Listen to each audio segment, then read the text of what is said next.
Hey everybody, it's Peter, and in this video we're going to compare the Z900 with the Z900RS, and we're going to try to show you every difference between the two because there are actually a lot, considering that these two bikes share the basic components of a frame and the basic powertrain together. So actually a lot of the powertrain together. So we'll talk about how they're tuned, what's done, and a lot of the little differences that maybe the other videos aren't pointing out. Now, first of all, I should point out I own this bike here. Part of the reason I'm doing this video, I know this has been on my channel quite a lot lately, but part of the reason I'm doing this video is because there's only one of these Z900s left. This is a 2022 model. We're filming in January 2023, and it could be a while before I get to do this comparison again, so I wanted to make sure I did it before this bike sells, because this bike is a screaming good value, much better than that, and I say that knowing that I bought that. So if I don't answer every question that you want to see answered in this video, I'm filming here at Jim Gilbert's Wheels and Deals, Jim Gilbert's Power Sports, and they give me complete access to their entire vehicle lineup. So when I don't answer what you want answered, make sure you let me know because I can come back to it in the comments section and in future videos. The only catch is the future video, if this one sells, might be on a 2023, which is a carryover model for both of these bikes, so it should be the same exact thing. So we're gonna get going with an in-depth comparison, starting with the Z900. So the Z900 that I have here, like I said, it's a 2022 version. This is just a hair under $11,000. And again, prices can change. So there's a link in the description to connect to Jim Gilbert's Wheels and Deals to see up-to-date pricing, including anything we have in inventory in the 2023 model year. That bike that I just bought is closing in on $16,000. Now, it's a little bit of an unfair comparison because this is the least expensive version and that is the most expensive version of each of their respective bikes. There are a couple things on that bike, like the Olin suspension and the upgraded front suspension with the gold fork tubes and the Brembo brakes that are available on this bike in the SE model. So again, that is a Z900RS SE, and this is a Z900, but you can get a Z900 SE that would have the carryover brakes and shocks. We'll talk about that later. As far as the engines go, it's hard to see from where you are, but I just want to sort of point out that despite the fact that these share an engine, they look quite different, and they are quite different. We'll talk about power numbers in a second, but just overall, that one there has the fins for the retro look. This one doesn't. All the shapes of all the main pieces are actually slightly different, leading you to believe that maybe there are different engines in these, and there are not. They share an engine, but they are tuned differently. So we're going to start by pulling this out, talking about the tune on this, talking about all the value options on this, and there's a lot to go over. Then you're going to see all the things you don't get on that model, even though you pay more. And again, I say that having bought that one. So there's good value in each one. It just depends on what you focus on and what matters most to you. Let's get a closer look at this one and start. So let's start with this Z class of bike, or Z class of bike if you're in the States. The Z900 and the Z900RS are currently classified as what they call naked bikes. They used to be classified as sort of standard bikes, but they are more on the sport end of the spectrum. Now, in the Kawasaki lineup, you might say, okay, if this is a sport bike, what about the Ninja? Well, the Ninja is more focused on essentially a track-focused bike. Now, there are things like the the Ninja 650, the Ninja 400. Those on their own are not really track-focused, but they do fit into that fully fared kind of version, and the mirrors are set out differently. These bikes are still sport bikes, but really more of built for fun than built to perform on the track. Again, Ninja 1000 would be the next step up from this. Very much competes with this, but that's a little bit more of a tourer bike, so the Ninja line gets a little bit kind of confused. You can go on full-on super sport racetrack bike, and you can also go on to a touring bike and a fun bike with just a fairing.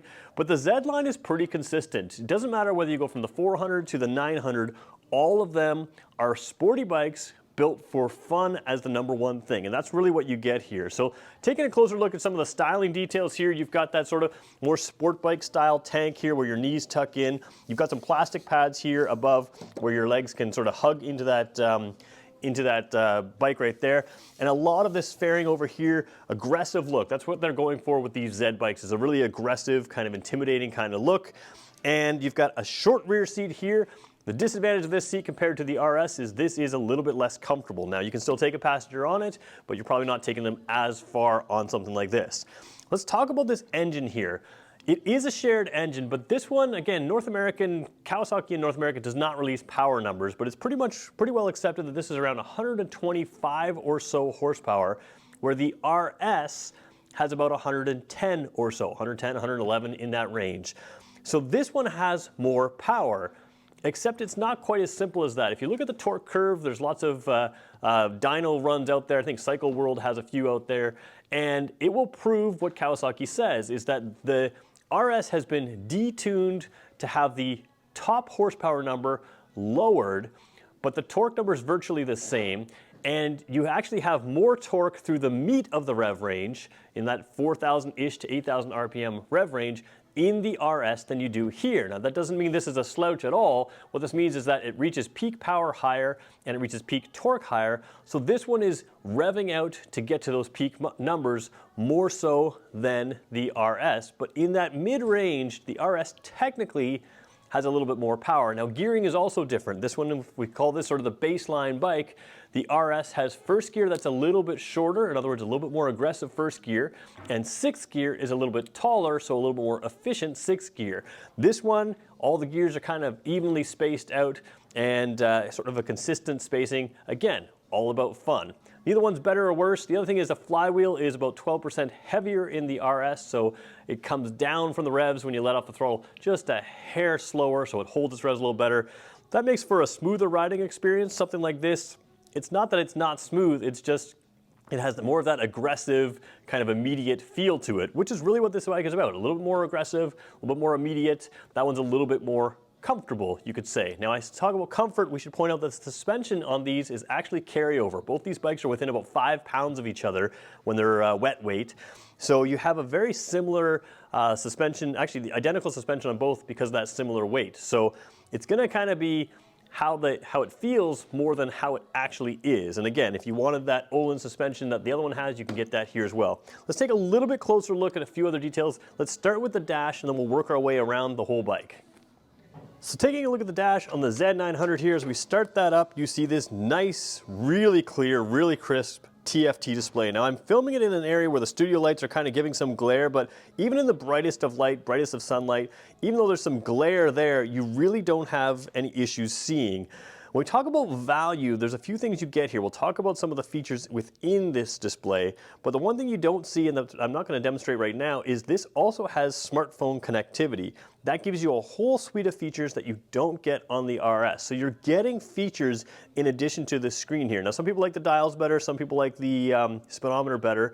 I will say that this is a very clear screen, and it's probably one of the best screens I've seen out there. You've got your tach running up across there. Speedometer is always really clear, gear indicator, everything's right there. And as you cycle through down here, you'll see we've got average liters per 100 kilometers, we've got range, like distance till empty, average speed, total time you've been doing everything. Battery is just a hair low right now, liters per 100 kilometers, which I think is your instant, and that down there. And then you also have things like your riding modes. So riding mode, you have road, you also have sport and rain, and then you also have a low power mode, which you can reduce the power on this. So a lot of options here in addition to 2 levels of traction control. The other bike only has basically those 2 levels of traction control in addition to these. So as far as riding modes, you get more here for sure. All right, I already got something wrong here. It now says rider mode. We just changed it up here. So rider mode, I should point out, is something you can customize. Then you have rain, and then you have the road, and then you have sport. So there's actually 4 rider modes. The 3 rain, road, and sport are sort of set up presets, and then the rider mode is to set it up custom. So if you wanted something like full traction control with full power mode, that's what you could do in the rider mode. So again, a lot of features in here that you just don't get on the RS. Taking a look at the left side controls, all of this is identical. So this is going to control your traction control, your rider modes, and on this bike here, you know, kind of everything there. On the other bike, because it doesn't have the rider modes, it's just really your traction control and your display. So everything is right there at your fingertips. The grips are different between this and the Z900RS, although my grips will be different again on that Z900RS because I put heated grips on. If you want heated grips on this, again, Kawasaki accessory, just plugs right in. End bar here is a little bit different, but this all here is identical. And on both bikes, you can have the adjustable reach, which is quite nice on both your clutch lever and on your front brake lever. So it doesn't matter what size you are, what size your hands are, you're going to be able to have comfortable reach on this bike. Taking a look at the front of the bike here, we're going to move our way around. In Canada, for whatever reason, these are incandescent signal lights on both the Z900 and the Z900RS. There will be other models around the world that have LEDs. Don't know why we get that. Everything else is LED, from license plate light to headlights. Headlights not on right now, but your daytime running light type function, so when the vehicle's on, is lit right there. And again, full LED on both these bikes. So really, this a different way of going about the styling, but same features as far as lighting goes. We'll take a quick look at the front brakes here. First of all, tire sizes are identical between both of these bikes, and I think they are the same. No, they are different tires. Road Sport 2 tires here, so different type of Dunlop tires on the other bike as well. Big thing though is these brakes. Again, the one I'm going to show you has Brembo brakes, which you can put on this in the SE model. These ones though have the pedal style discs if they don't have the Brembos. And it doesn't matter which trim you get. If you don't have the Brembos, you get the pedal style discs. You won't see pedal style discs on the RS. These are a more modern style. And on the RS, they are always kind of rounded.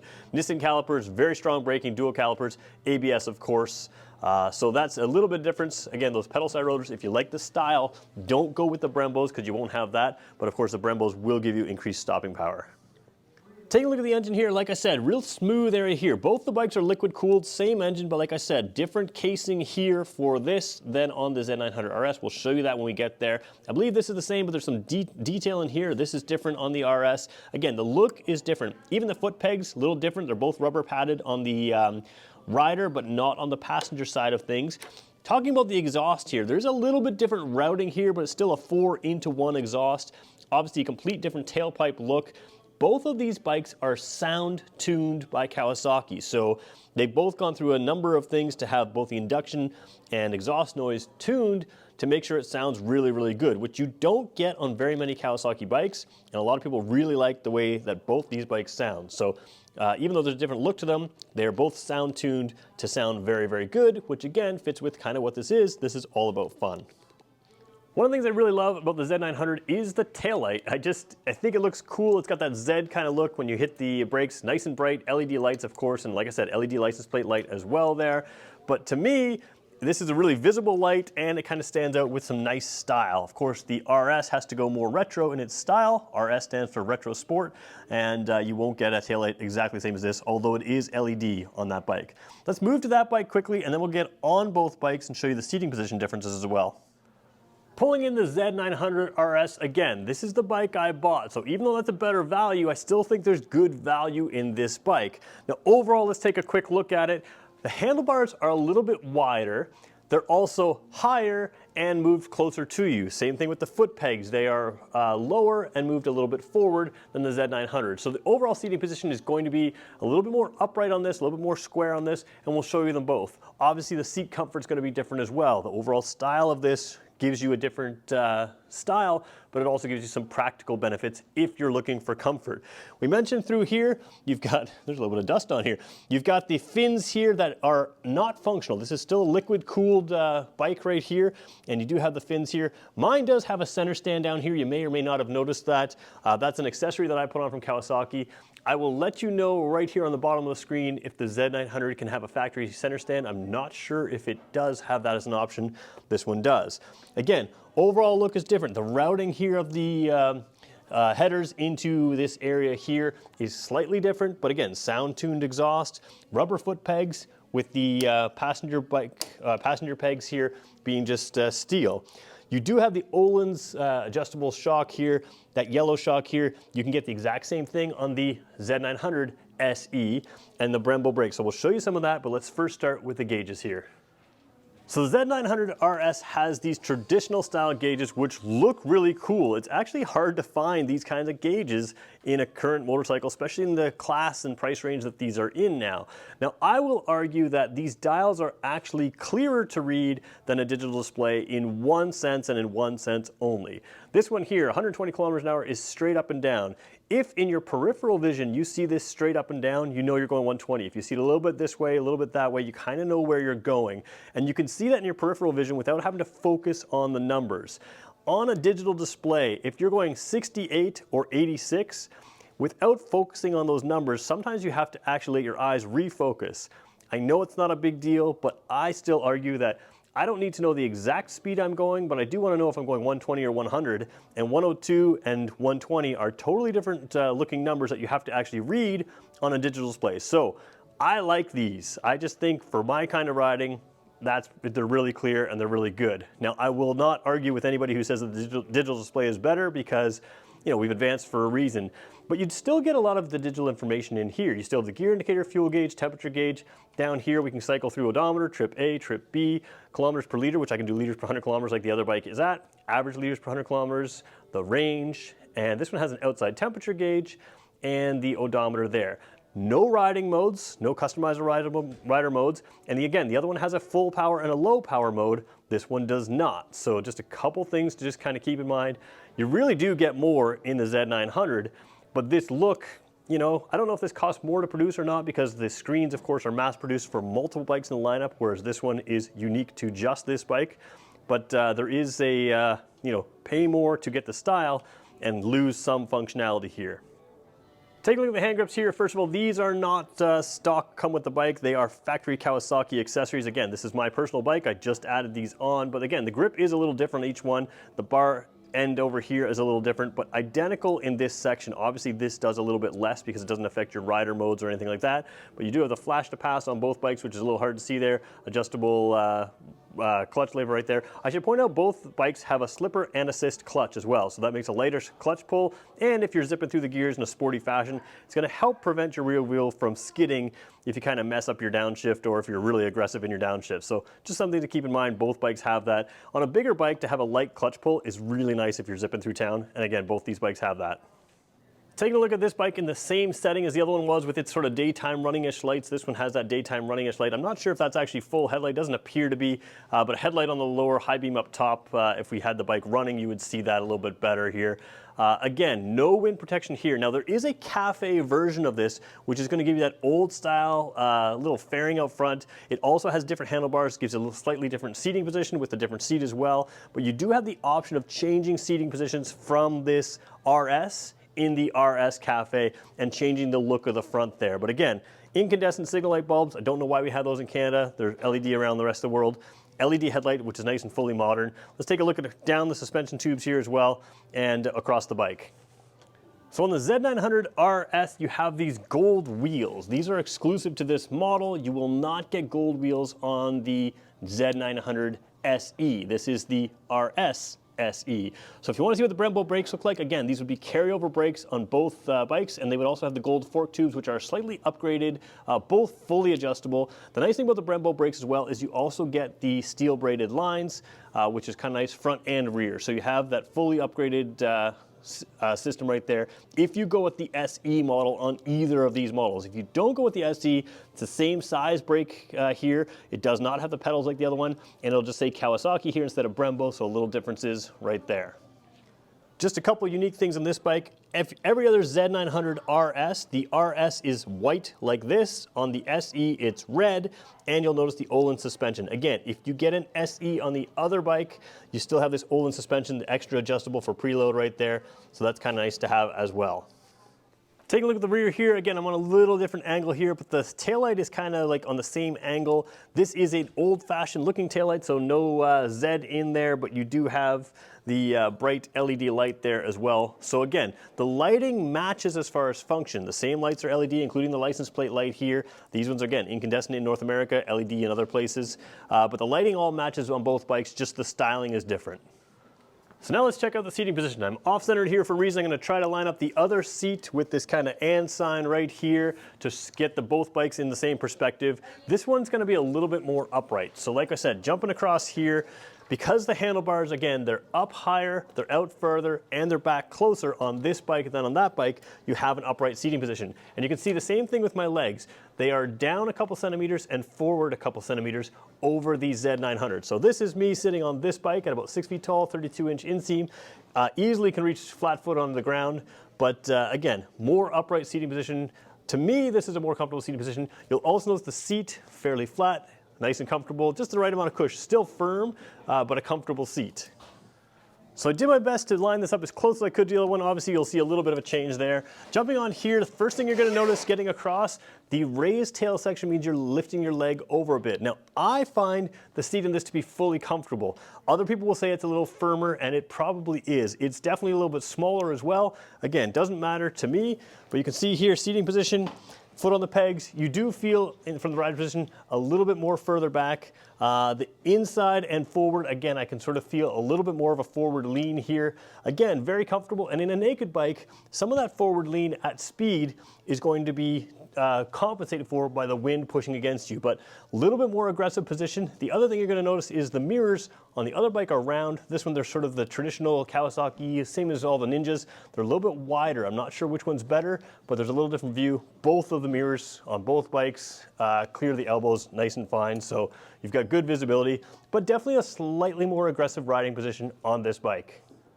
So I always wrap these videos up by talking about who each bike is for, and seeing as I already bought that one, sometimes doing a comparison and laying out the specs over and over kind of makes me feel foolish. This is a screaming good value, not just within the Kawasaki lineup, but within overall motorcycling. More power, better technology, rider modes, all kinds of things in here that you just don't get there. You know, there's just a lot of, it's hard to justify paying more for essentially a styling exercise on that. Now I will say, this one does have the more aggressive riding position. I don't know that I would tour on this bike, not saying you can't, but again, you may want to modify the windscreen here with that forward lean, your hands are on your weight is on your hands a little bit more, but in no way is this uncomfortable. It's not a sport bike. And again, fitting luggage to a bike like this, you're gonna have to do some work. You've got a very small back seat. You haven't got anything from the factory here that mounts something there. So this bike is really for someone who wants to have an absolute blast, weekend rides, going to work and back, that kind of thing. Multi-day tours, you're gonna have to decide what you're gonna do with this. For me, I really like the SE, upgrading to the Brembo brakes, a little bit upgraded front suspension, the Olin suspension. I think that's a good piece to go. It does close the gap in price on these, but again, you're still getting all of this digital display, which is more for less, and you're getting more horsepower as well. Moving to something like this. This is going to appeal to people who remember the original Z1 motorcycle. That was the sort of father of superbikes, and it came out in 1972, 71, early 70s. I was born in 1979. I don't have any memory of that bike. I've learned about it since buying this bike, but it's not the reason why I would buy this. A little bit more upright seating position. I really like the styling and look of this. I feel like it's not something that's gonna go out of style. It's always something that's gonna be interesting. In the SE model, stepping this up with the Brembo brakes, the slightly upgraded suspension, to me, turns this into a sportier version of the regular bike, and I like sportier versions. The power difference doesn't really bother me because I don't go to the track. So driving on the road, you actually have the passing power is actually a little bit better in this than in that. Now it may not work out because you're gonna choose your right gears, but that 4,000-ish to 8,000-ish rev range, this one actually makes slightly more power in the same rev range than that one. It's just when you rev it up to the very top, that one continues to build power, where this one will run out of power. So the power difference in the spec sheet, to me, doesn't make as much of a difference in the real world if you're sticking to the roads. But at the end of the day, both of these bikes are built for fun, and they deliver it in spades. They are a ton of fun. They're both very comfortable, and it comes down to which one you prefer from a styling perspective. Styling-wise, better seat here. Styling-wise, a little bit more aggressive, but again, better technology and better overall power. It's a tough choice, but I think there's not as much overlap on these bikes as you would think. I think some people are much more drawn to this than this, and the other way around.